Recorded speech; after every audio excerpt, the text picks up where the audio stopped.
GCSE mocks are coming up fast and maybe you don't know where to start from. In this video, I'll be telling you guys what not to do, what to do instead, and going through every single subject and talking about the best ways to revise for all of them. First up, let's answer some common questions that I've heard a lot of GCSE students have about mocks. First question that always comes up is that do GCSE mocks even matter? And it's a big fat yes, of course they do. They allow you to actually try and attempt them as if they are the real exams and then see what happens if they don't go so well and maybe how you can change up your revision thing. And is it worth revising for mocks? Of course it is. It's again another opportunity for you to just see if your revision is going well and if you're doing proper revision that will actually get you the grades that you want in the summer. The third question a lot of people have is that what happens if their mocks don't go so well? And honestly, if I were in your position when I was in year 11, I would have had the same question. And what I say to that is don't worry. If they don't go so well, it's not the end of the world. Sometimes mocks are used for predicted grades, but what can often happen is if you do better in your actual summer exams, those grades can be used instead to see if you can apply to your new sixth form or college or whatever. So there's always a plan B and you shouldn't worry, but what happens if mocks don't go so well? All you have to do is think of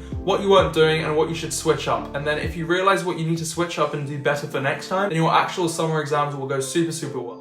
I'm going to talk about the revision methods that you guys should absolutely avoid and try to do other stuff instead, because these are not necessarily the best ones. You can use them and still do pretty well. The reason you guys should absolutely try and avoid these revision methods is because they all fall under one umbrella term, which is passive revision. Passive revision is the absolute worst. I've been a victim of it so many times, and I'm trying to help everyone else out there not be a victim of it as much as I was. So what I mean by it is doing stuff that you don't actively learn things in. So for example, copying out notes, highlighting, just reading the textbook, stuff like that where you won't actually do any revision. It's just going through one part of your brain and leaving out the next. No recollection of how much you revised. So you could do 7 hours of passive revision and end up actually knowing only half the content. Whereas with active learning, which I'll come on to in the next part of the video, you could have done 2 hours and ended up learning even more.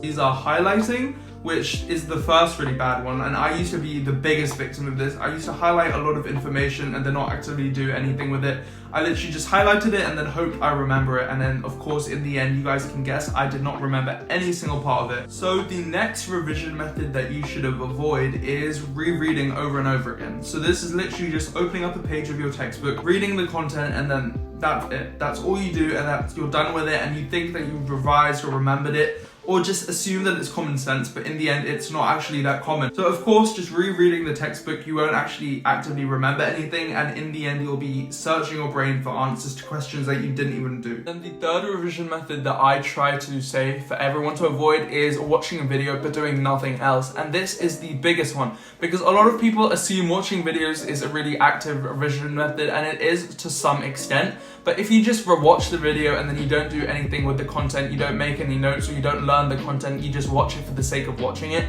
you won't actually even remember anything. Or even if you do remember stuff, you won't understand how it links to the other parts of the content or how it links back to your part of the spec that you need to know about. Now we're going to talk about the best revision methods that you can absolutely use 1000%, and if you use these effectively and do them often, then they will get you those top grade 8s and 9s. So the first revision method that I recommend to everyone who hasn't really started this, but you still have a few months in which you could do this, is making flashcards. So I'm really well known for making flashcards, and my love of flashcards is immense. So in A-level chemistry, there's a such thing known, or a topic known as organics, in which we need to know loads of different reactions and how they work and how to draw them out. So for all the reactions from A to Z, I've literally made a flashcard for all of them. And what I try to do is every few days, I look over these flashcards and try and write them back on the whiteboards back there. And I try and write down the equation and then the mechanism, which is showing how the equation works. And all of that is essentially actively me revising and trying to get the content into my head.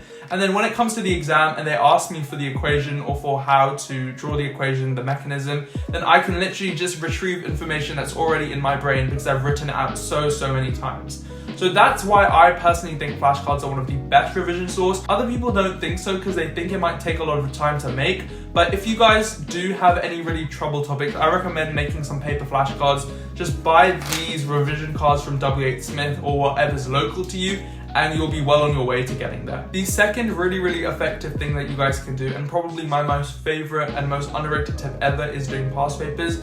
And you might have heard this from a lot. And the reason past papers are so good is they are giving you a question that is potentially able to come up in your exam. And when you actively try and answer that question, then you're also attempting all the questions that could come up in your exam, because often the topic is the same and the question is just worded a bit differently. So by doing past papers, you're essentially building up a bank of questions that could come up in the exam or might come up in the exam that you've already done and already seen the mark scheme for, so you know how to answer them. So it's a foolproof way of revising, because every time you do an exam question, if you don't understand it or don't get it and look at the mark scheme, you're essentially seeing exactly how to answer it.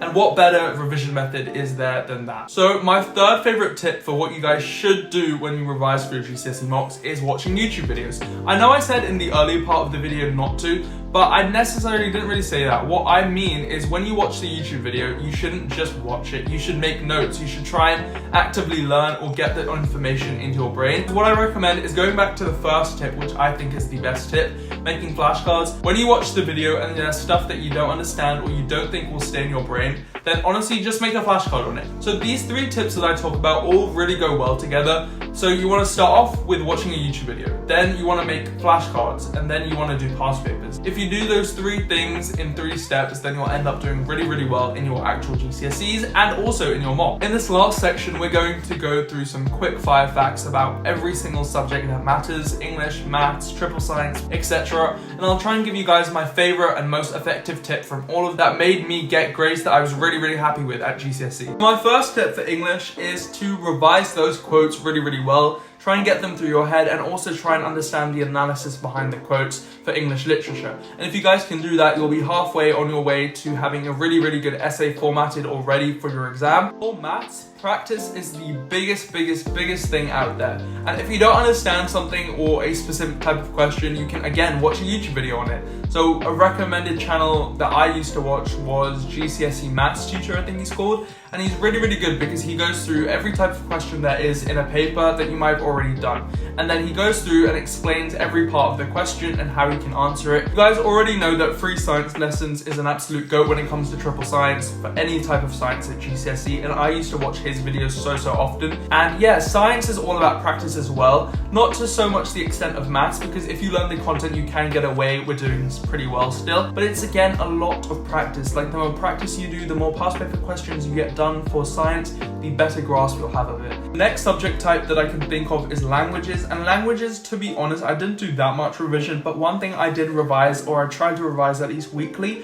was vocab. And the thing with the vocab is the more often you do it, the more you'll remember and the more you can use it in those writing exams or identify it in those reading exams. One of the last subjects that I did, unless I'm forgetting something, is history. And again with history, because it is an essay-based subject, it's just all about how to write essays and how to answer the question and hit that mark scheme.